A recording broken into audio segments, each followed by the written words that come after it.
Hello guys, hi. ഇപ്പോൾ weekly പോഡ്കാസ്റ്റിന്റെ 15ാമത്തെ എപ്പിസോഡിലോട്ട് എല്ലാവർക്കും സ്വാഗതം.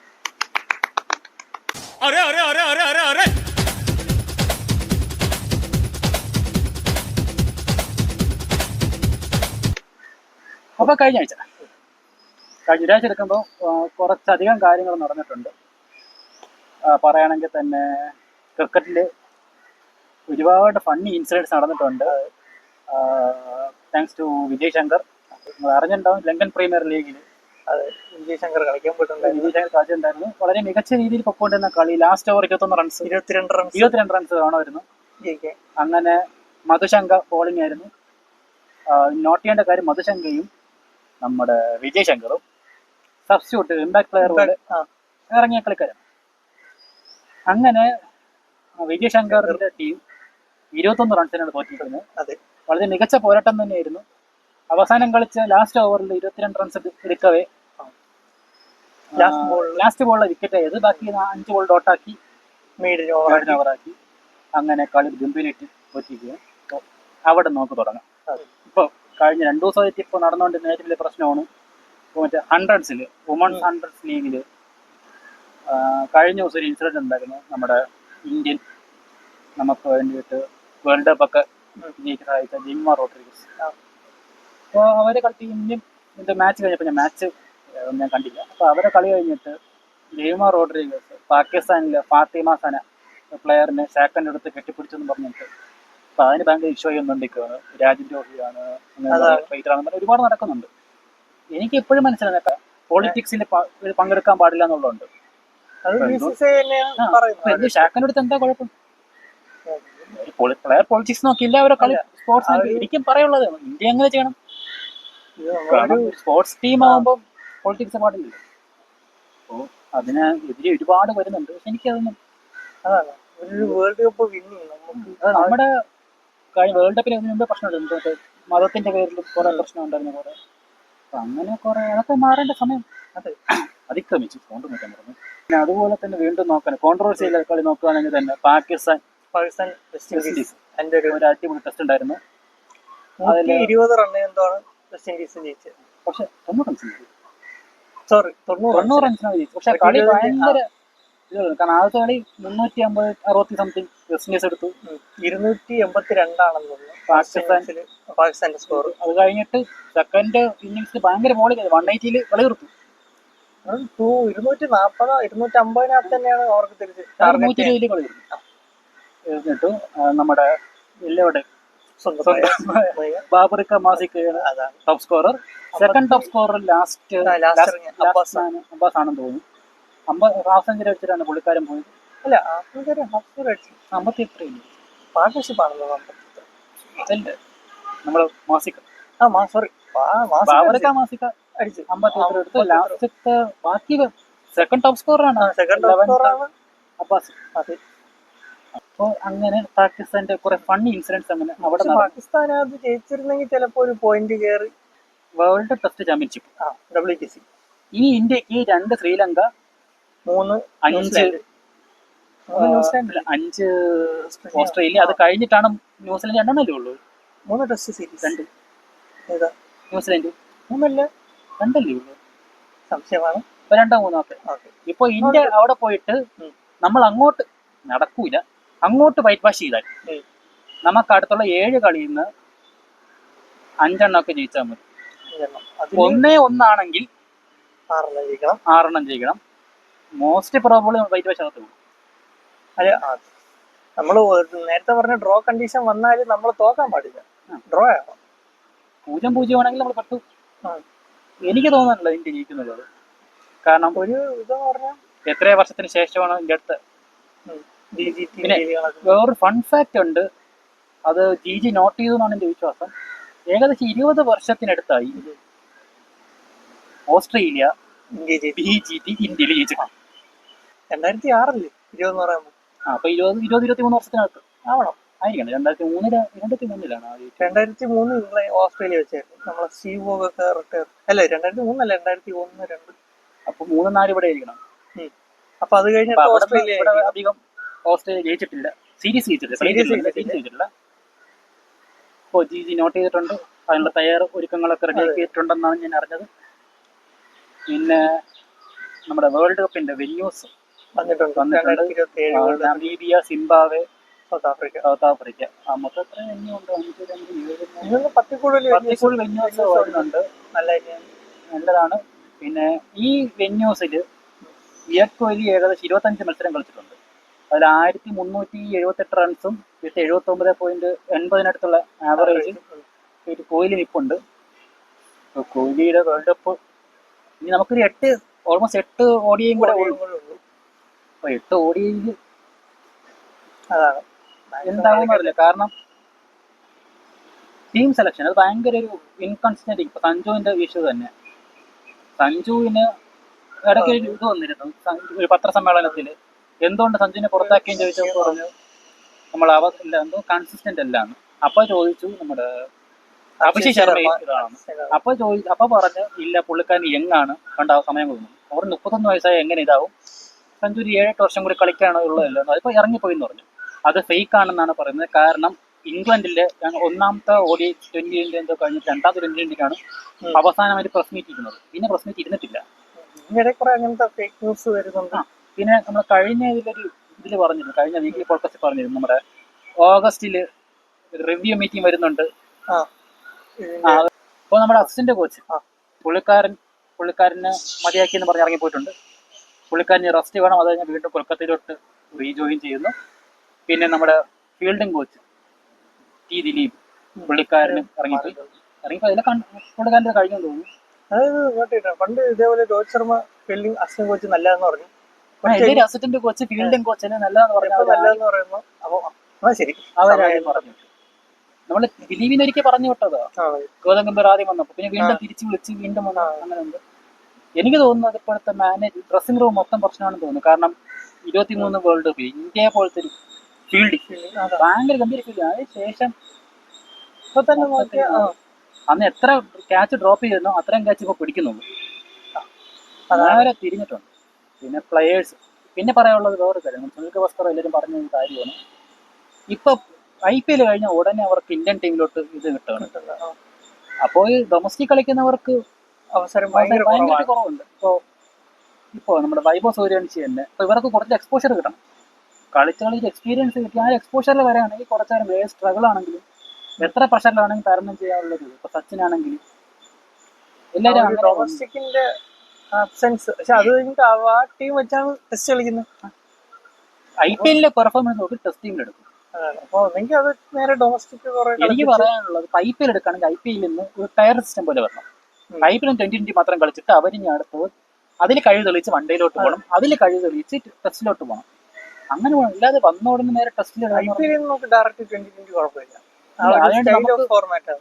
നമുക്ക് സ്വന്തമായിട്ട് കുറെ ടൂർണമെന്റ് ഏകദേശം സെയ്ദ് മുസ്താഖ് ട്രോഫി ഉണ്ട്, വിജയ് ഹസാരെ ട്രോഫി ഉണ്ട്, രഞ്ജി ട്രോഫി ഉണ്ട്. ഇത്രയും മത്സരം നടത്തുന്നുണ്ട്. അപ്പൊ ഇത് കൂടുതൽ കളിക്കുമ്പോൾ കൂടുതൽ എക്സ്പീരിയൻസ് ആവേ ഉള്ളൂ.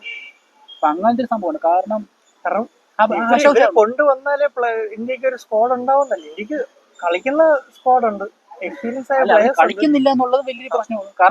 കാരണം ഇന്ത്യന്റെ പിച്ച് ഇപ്പൊ ഫ്ലാറ്റ് ആയിക്കൊണ്ടിരിക്കുകയാണ്. അത് ഇന്ത്യയുടെ കണ്ടീഷൻ വേറെ, ഇംഗ്ലണ്ടിലെ ഫ്ലാറ്റ് പിച്ച് വേറെയാണ്.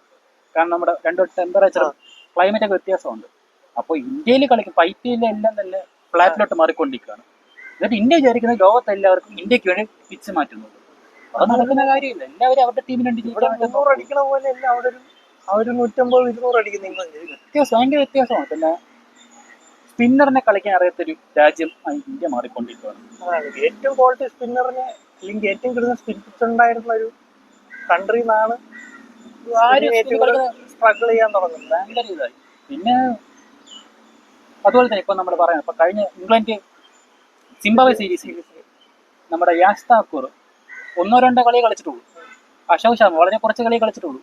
ഇവർക്കൊക്കെ പെട്ടെന്നൊരു കോളപ്പ് കിട്ടാന്ന് പറയുന്നത് അത് ഇത്രയും കാലം സ്ട്രഗിൾ ചെയ്ത് രഞ്ജിയൊക്കെ കളിച്ചിട്ട് അങ്ങനെ നിൽക്കുന്നവർക്ക് വരുമ്പോൾ അവർക്ക് തന്നെ തോന്നുന്നത് ഇത് കളിക്കേണ്ട കാര്യമില്ല എന്നുള്ള ഒരു തോന്നല്. അതുപോലെ തന്നെ ഫോം ഔട്ട് എന്ന് പറഞ്ഞ ടീമിനെ എടുത്ത് മാറ്റുന്നത് ഒരു കളിക്കാരൻ എന്ത് ഉറപ്പില്ല ടീമിൽ നിൽക്കും. അതാണ് കാരണം ഇത്ര ഒരു കുറെയൊക്കെ ഫേവറിറ്റിസം ഉണ്ട്. അതേ അത് കൂടുതൽ വരുന്നുണ്ട്. കാരണം ഇപ്പൊ സഞ്ജുവിന്റെ കാര്യത്തിൽ തന്നെ സഞ്ജു ആണ് എന്ത് വന്നാലും ആര് വന്നാലും സഞ്ജു ആണ് ആദ്യം ഡ്രോപ്പ് ആവുന്നത്. പിന്നെ റിങ്കു സിംഗ് ഉണ്ട്. റിങ്കു സിംഗിനെ പറ്റി ആരും പറയുന്നുമില്ല. പറയാതെ പോണ കുറച്ച് പേരിൽ ഒരാളും കൂടെ ഉണ്ട് റിങ്കു സിംഗ്.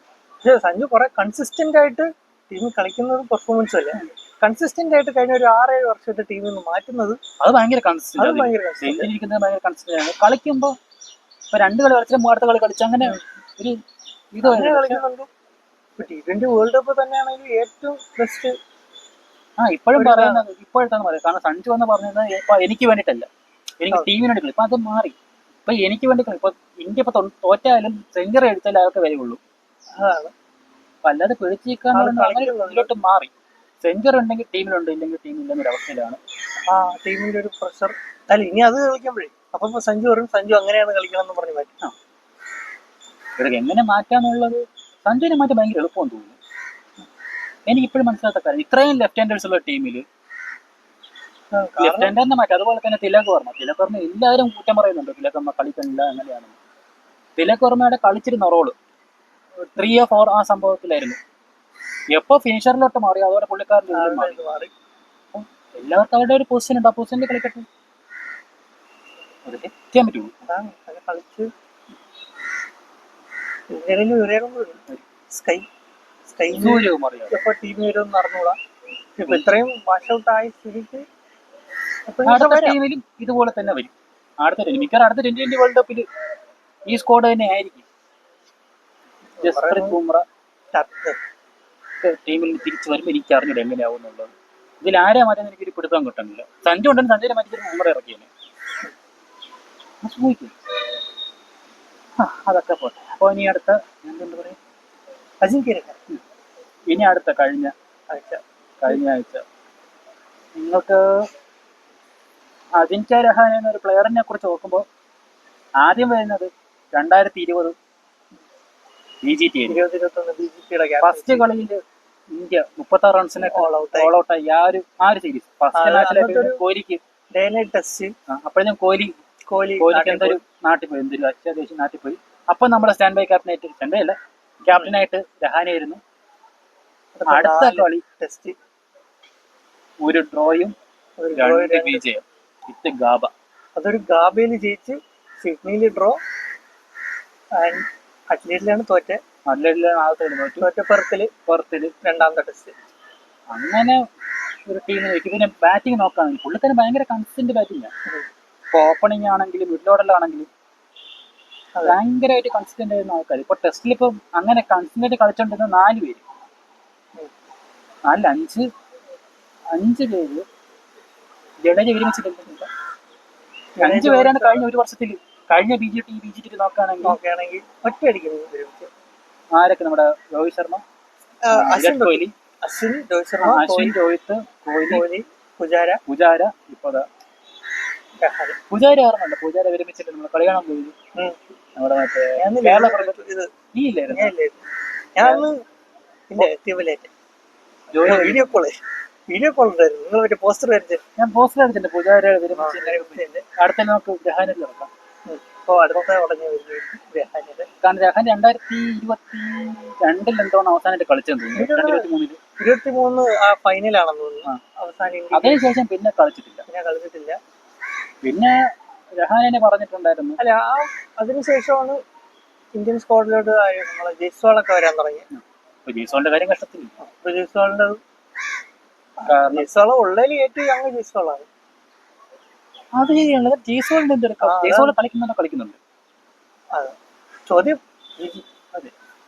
പിന്നെ അടുത്തത് നമ്മൾ പറഞ്ഞുകൊണ്ടിരുന്നത് രഹാനയുടെ കാര്യം പറയുകയാണെങ്കിൽ ഇപ്പം രഹാനെ പറഞ്ഞിട്ടുണ്ട്, ഞാനെപ്പോഴും സെലക്ടർമാരുമായിട്ട് കമ്മ്യൂണിക്കേറ്റ് ചെയ്യാറുണ്ട്, പക്ഷെ അവർ തിരിച്ചൊന്നും കമ്മ്യൂണിക്കേറ്റ് ചെയ്യാറില്ല എന്ന് പറയാറുണ്ട്. അപ്പം നമ്മുടെ പുള്ളിക്കാരൻ വീഡിയോ ഇട്ടിരുന്നത് വീഡിയോ കണ്ടായിരുന്നു. പുള്ളിക്കാരൻ കരഞ്ഞിട്ടൊക്കെയാണ് പറഞ്ഞത്. ഇന്ത്യൻ ക്യാപ്റ്റൻ നമ്പർ 270 റിട്ടയറിംഗ് എന്ന് പറഞ്ഞിട്ട് ഭയങ്കര ഇമോഷണലുള്ള വീഡിയോ ഇടുന്നത്. ഇന്ത്യയിൽ മാത്രമേ ഉള്ളൂ ഇപ്പൊ എല്ലാവരും ഇൻസ്റ്റാഗ്രാമിലൊക്കെ വന്ന് വിരമിക്കുന്നു. ബാക്കി എല്ലാവരും ഗ്രൗണ്ടിൽ നിന്നാണ് വിരമിക്കുന്നത്. എനിക്ക് തോന്നുന്നു ലാസ്റ്റ് ആരാണ്, ആശിഷ് നെഹ്റയാണെന്ന് തോന്നുന്നു. പ്രോപ്പറായ ഒരു റിട്ടയർമെന്റ് മാച്ച് പോലെ നേരത്തെ പറഞ്ഞു. ശരിയാണ്. പിന്നെ 2017 അതിനുശേഷം ഇന്ത്യക്ക് ഇത്രയും കൂടുതൽ ലെജൻസ് ഉണ്ടായിട്ട് ആർക്കൊരു ഒരു വലിയ രീതിയിൽ റിട്ടയർമെന്റോ നമ്മളെ T20 രോഹിത് ശർമ്മ വിരാട് കോഹ്ലി അവർ പറഞ്ഞു ലാസ്റ്റ് ജസ്റ്റ് ഒരു പ്രസ് മീറ്റിൽ അങ്ങ് പറഞ്ഞു തീർന്നു. വേൾഡ് കപ്പ് കഴിഞ്ഞു, അത് ഒരു പർപ്പസ് അവരുടെ തീർന്നു വന്നവര് നിർത്തി. അപ്പൊ അങ്ങനെയൊക്കെ ഒരു ഗവൺമെന്റ് അവരൊക്കെ വരുമ്പോ ഭയങ്കര വട്ടത്തിൽ ഇങ്ങനെ കൈയടിച്ച് സച്ചിന്റെ ഒക്കെ ഭയങ്കര വലിയ റിട്ടയർമെന്റ്. ക്രിക്കറ്റിൽ അത് ഏറ്റവും വലിയ റിട്ടയർമെന്റ്. അത് വലിയ റിട്ടയർമെന്റ് ആയിരുന്നു. അതിന് സ്കൂളിൽ പോയില്ല അത് കളി കാണാൻ വേണ്ടിട്ട്. ഇല്ല, എനിക്ക് ഓർമ്മ ഞാൻ സ്കൂളിൽ നേരത്തെ ആവും. ഞാൻ 12 മണിക്ക് 1 മണിക്ക് ഉച്ചയ്ക്ക് എങ്ങാണ്ട് കളി വരുന്നു, നേരത്തെ കളി വരുന്നു. ഇനി അരമണിക്കൂർ 1 മണിക്കൂറിന്റെ കളി ഞാൻ കണ്ടത്. കളി പിന്നെ ഇന്ത്യ ജയിച്ച്, ഒരു ഇന്നിങ്സിന് ജയിച്ച്, സച്ചിൻ വരുന്നു പറയുന്നു. പഠിക്കാനുണ്ട് ഞങ്ങൾക്ക് +1 മലയാളത്തിൽ പഠിക്കാനുണ്ട് സച്ചിന്റെ ഈ ഒരു ലാസ്റ്റ് ഫെയർവെൽ പറഞ്ഞ് ക്യാമറയിൽ ഒപ്പിട്ടിട്ട് അങ്ങ് പോകും. ഇപ്പോഴത്തെ ഒരു സീരീസ് എനിക്ക് തോന്നുന്നില്ല ഇനി അടുത്തൊരു എനിക്ക് തോന്നുന്നു അടുത്തൊരു വിരമിക്കൽ കൃത്യമായിട്ട് വരുന്ന ഗില്ലിനായിരിക്കുന്ന. എനിക്ക് തോന്നുന്നില്ല അടുത്ത് വേറെ കിട്ടുന്നത്. ഇപ്പൊ രോഹിത് ശർമ്മയും വിരാട് കോഹ്ലിയൊക്കെ എങ്ങനെ പുറത്താക്കാൻ ആലോചിച്ചോണ്ടിരിക്കാണ്. കാരണം ലാസ്റ്റ് ആ ലോർഡ്സിലെ ഇന്നിങ്സിന് മുമ്പേ എന്റെ ഭയങ്കരമായിട്ട് PR ആണോ എന്താ ട്രോളിൽ വരെ കൺഫേം ആണ്. രോഹിത് ശർമ്മയുടെ ലാസ്റ്റ് ഓടിയാണ് പുറത്ത് പറയാത്തയാണ് ലോർഡ്സിൽ എന്നൊക്കെ പറഞ്ഞ ഭയങ്കര ലോർഡ്സിലേന്നല്ല അവസാനത്തെ ലോർഡ്സ് ആക്കി, അതിന് ലോർഡ്സ് അവസാനത്തെ മാച്ച് ആക്കി. പക്ഷെ അപ്പൊ തന്നെ ആള് 130 അടിച്ച്. പ്ലെയേഴ്സിനെക്കാളിലും നാട്ടുകാർക്കാണ് പുള്ളിക്കാരൻ വിരമിക്കാനുള്ള എല്ലാവരും ഇല്ലട്ടോ, വളരെ കുറച്ച് ആൾക്കാർ. അവരുടെ ആ മാച്ച് കണ്ട കറക്റ്റ് അറിയാം. ആ സ്ക്വാഡിൽ പ്രൈമറി ആയിട്ട് സെലക്ട് ആവേണ്ട 2 ആൾക്കാർ കോഹ്ലി, രോഹിത് ശർമ്മ. 3 ഗില്ലുണ്ട്. ഗില്ല് കളിക്കുന്ന ഗില്ല് അത്യാവശ്യം നമ്മൾ കുറ്റം പറയുന്നത് ഗില്ല് കളിക്കും. ഓപ്പണിങ് കളിച്ചു. നേരത്തെ ഗില്ല് എനിക്ക് 1 ഡേ 20 കൂടി ട്രൈ ചെയ്യാന്നുള്ളതേ ഉള്ളൂ ഗില്ലിന്. കാരണം IPL ഭയങ്കര കൺസിസ്റ്റന്റ് ആയിരുന്നു. ഗില്ല് വേണമെന്നില്ല, കാരണം ഇത്രയും പേർക്ക് മാറ്റാമെങ്കിൽ ഗില്ലിനെ കൊടുക്കാം. അങ്ങനെ അത് ശരിയാണ്. അല്ല, നമുക്ക് 3 ഫോർമാറ്റിന് സ്പെഷ്യലിസ്റ്റ് ആയിട്ട് കളിക്കുന്ന ആൾക്കാരുണ്ട്. അങ്ങനെയുള്ള സ്പെഷ്യലിസ്റ്റിന്റെ കാര്യം ഞാൻ പറയാമെന്ന് പറഞ്ഞു വരും. ഓൾറൗണ്ടർമാർ ഇന്ത്യയുടെ ഒരു എനിക്ക് തോന്നുന്നത് ക്രിക്കറ്റിൽ allrounder, fast bowling allrounder Kapil Dev കഴിഞ്ഞാൽ പിന്നെ വന്നത് ഹർദിക് പാണ്ഡ്യ. അപ്പോ എനിക്കിപ്പോഴും മനസ്സിലാത്ത കാര്യമാണ്, ഇപ്പോൾ ഒരു ഓൾറൗണ്ടറിനെ പരിക്കാണെങ്കിൽ എന്തായിരിക്കും നിൽക്കുന്നത്? പുതിയൊരു ഓൾറൗണ്ടർ വരണം, അല്ലെങ്കിൽ ഒരു സ്പെഷ്യലിസ്റ്റ് വയ്ക്കും. Specialist batter, specialist bowler. അതായത് ഇന്ത്യ ഇപ്പോൾ നോക്കിക്കൊണ്ടിരിക്കുന്നത് ബാറ്റിങ്ങിൽ സ്ട്രെങ്ത് കൂട്ടാൻ വേണ്ടി എന്താ ചെയ്യുന്നത്? സാധാരണ ഒരു പ്രോപ്പർ ബാറ്ററിനെ എടുത്ത് കളഞ്ഞിട്ട് ഓൾറൗണ്ടറിനെ വെക്കും, അവർക്ക് ബോൾ ചെയ്യാൻ പറ്റുന്നത്. ഒരു 10 റണ്ണ് എടുത്താലേ 9 റണ്ണില് ബോളർമാർക്ക് ചെയ്യാൻ പറ്റൂ. റണ്ണെടുക്കാൻ ബാറ്റർ ഇല്ല. ശരിയാണ്. പഴയ കളികളൊക്കെ നോക്കി ഇന്ത്യ ചില കളികളൊക്കെ തോറ്റത് ഒരു പ്രോപ്പർ ഓൾറൗണ്ടർ ഇല്ലാത്തൊരു സമയമായിരുന്നു. ഇപ്പൊ ഓൾറൗണ്ടർമാരുടെ അയ്യര് കളിയാണ്. അവര് കളിക്കും, അയ്യര് കളിക്കും. അയ്യര് കളിക്കട്ടെ, അയ്യര് പോയി കളിച്ചാൽ ഓക്കെ. മഴയാണോ? ഇവിടെ മാത്രം മഴ പെയ്തിട്ട് മഴ പെയ്യാൻ തുടങ്ങി പെട്ടെന്ന്.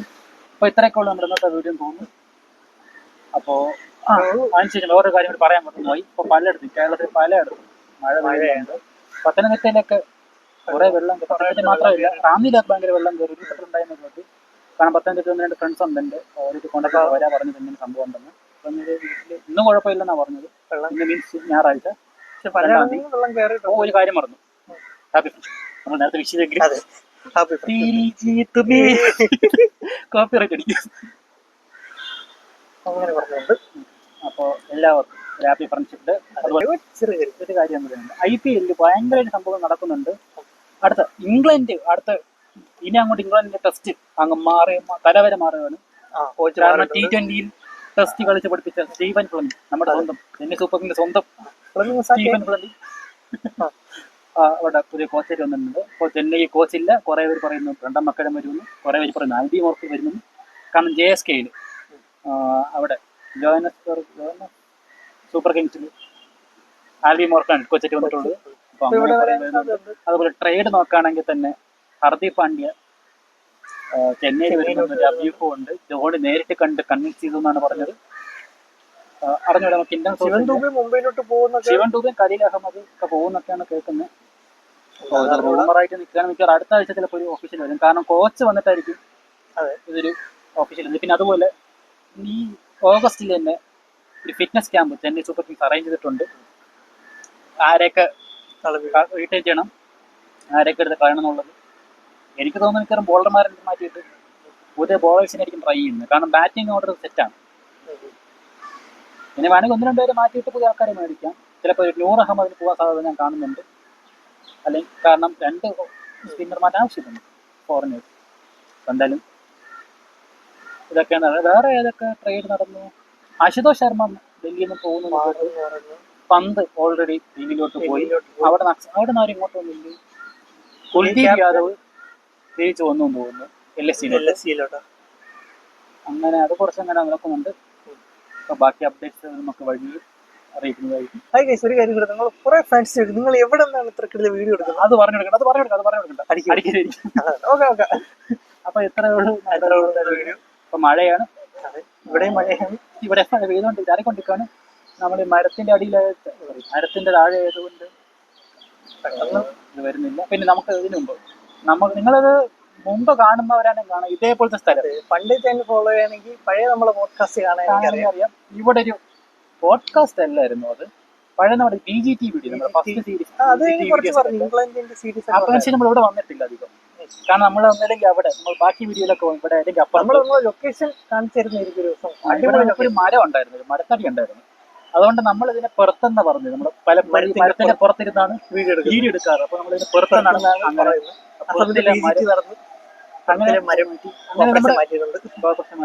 MCG അപ്പുറത്താണ്. നമ്മൾ MCG ഒരു ക്രിക്കറ്റ് കളിച്ചായിരുന്നു. നമ്മൾ MCG കാണിക്കാം. അല്ല, MCG ക്രിക്കറ്റ് കിട്ടല്ലോ, അവിടെ കുറെ MCG ക്രിക്കറ്റ് നമ്മളവിടെ നിന്ന് കളിച്ചു. നമ്മൾ ഏതൊരു വീഡിയോയില് പരസ്യം പോലെ ഇട്ടിട്ടുണ്ടായിരുന്നു. നമ്മൾ 3 സംസാരിച്ചിരിക്കുന്നവരുണ്ട്. ഏതൊരു വീഡിയോ നമ്മൾ ഇട്ടിട്ടുണ്ട്. അപ്പൊ വീണ്ടും നമ്മൾ 3-ാം വർഷം നിർത്തുകയാണ്. അതെ, ഇനി നിർത്തിയില്ലെങ്കിൽ മഴ തുടങ്ങി. അപ്പം നമുക്ക് അടുത്ത ആഴ്ച പറഞ്ഞുകൊണ്ട് നമുക്ക് വീണ്ടും കാണാം. നമസ്കാരം.